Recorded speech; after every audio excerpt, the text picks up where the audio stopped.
One of the things in my reading of Edwards that I've detected, I think, and not surprising given, I work at Bethlehem College in Seminary, and John Piper and Christian Hedonism, and the two big roots of that are Jonathan Edwards, outside the Bible, Jonathan Edwards, and C.S. Lewis. Mm-hmm. And some people might look at that and say, that's odd combination. And as I've sort of read Edwards and read Lewis, I don't think it's as odd of a combination. No, I think there's a deep... And so maybe explore that a little bit, given that you've said, I think before, that the person, the theologian who has had the most influence on you outside the Bible is Lewis. Yeah. So in reading Edwards, what connections, what camaraderie did you see between the two men? Let me make it a threefold chord, which is not Piper, Edwards, and Lewis. Mm-hmm. The thing that all three of them emphasize, and that they teach, point out, admit, and it's a very obvious thing about human choices, is that everybody chooses that which they believe to be good, and that which they believe to be good for them.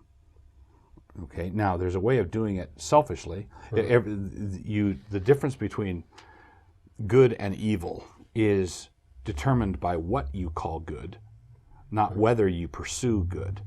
Right. So this is the fundamental all men seek happiness idea. Correct. And I think it's indisputable, undeniable. Nobody.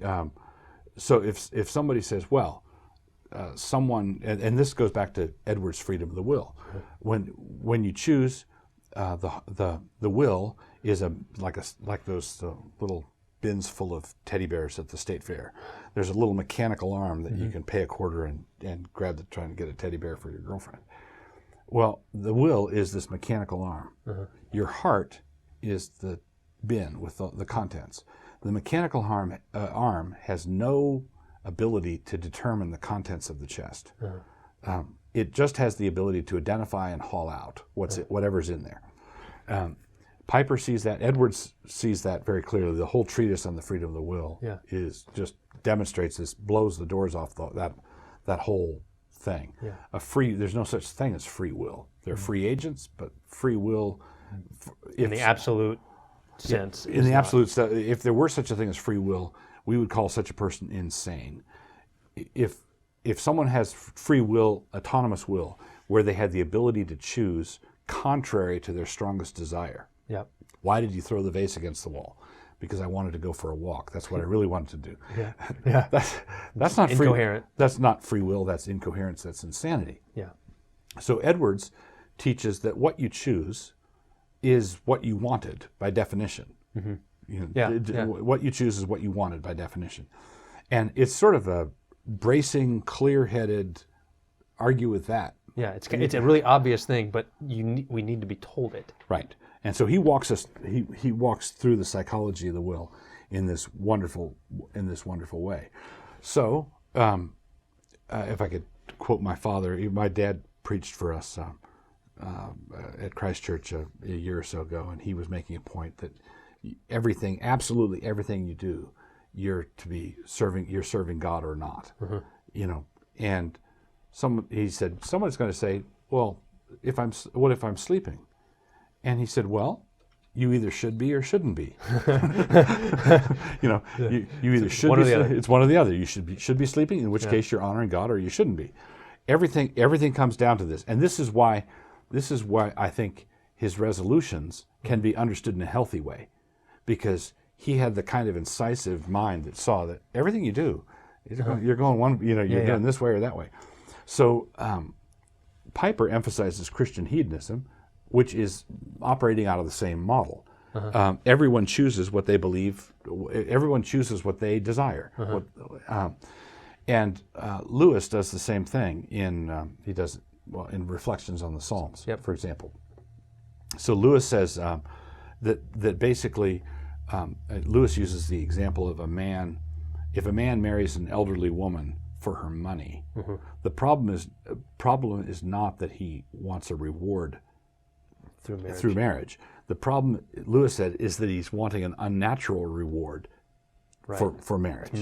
It's mercenary. He's attaching a motivation to this action not because this action shouldn't have any motivation, but he's attaching an alien motivation to it. So, but if a young man marries a woman because he wants to constantly be around her her silvery laugh, right? Well, that's just as much he's attracted to that. He's wants motivated that. by He's reward. motivated.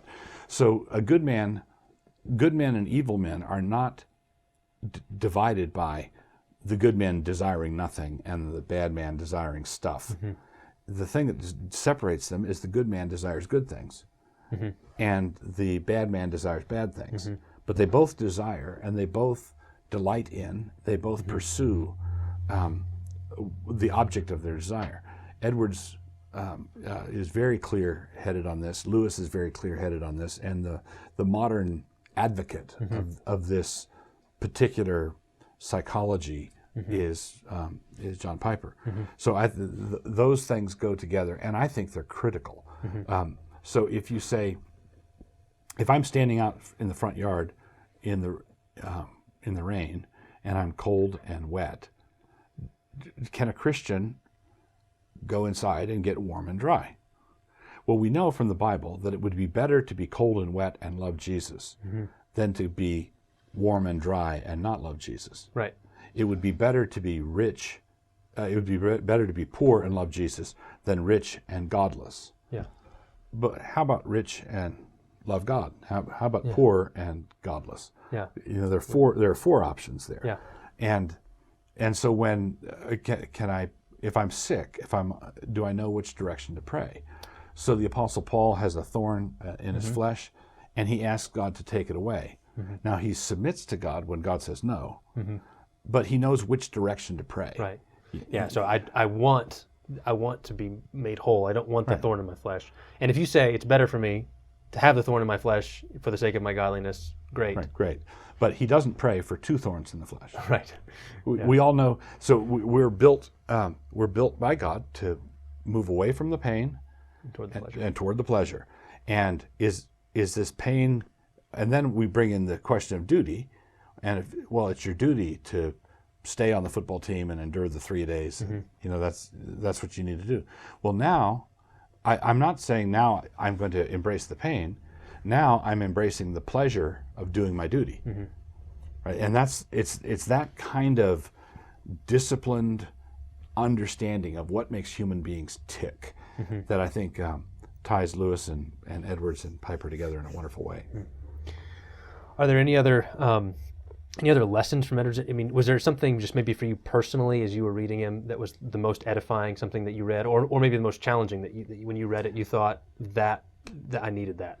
The most challenging, the most edifying would be the typology, the reading through typology. And it's not this point or that one, because I can have fun.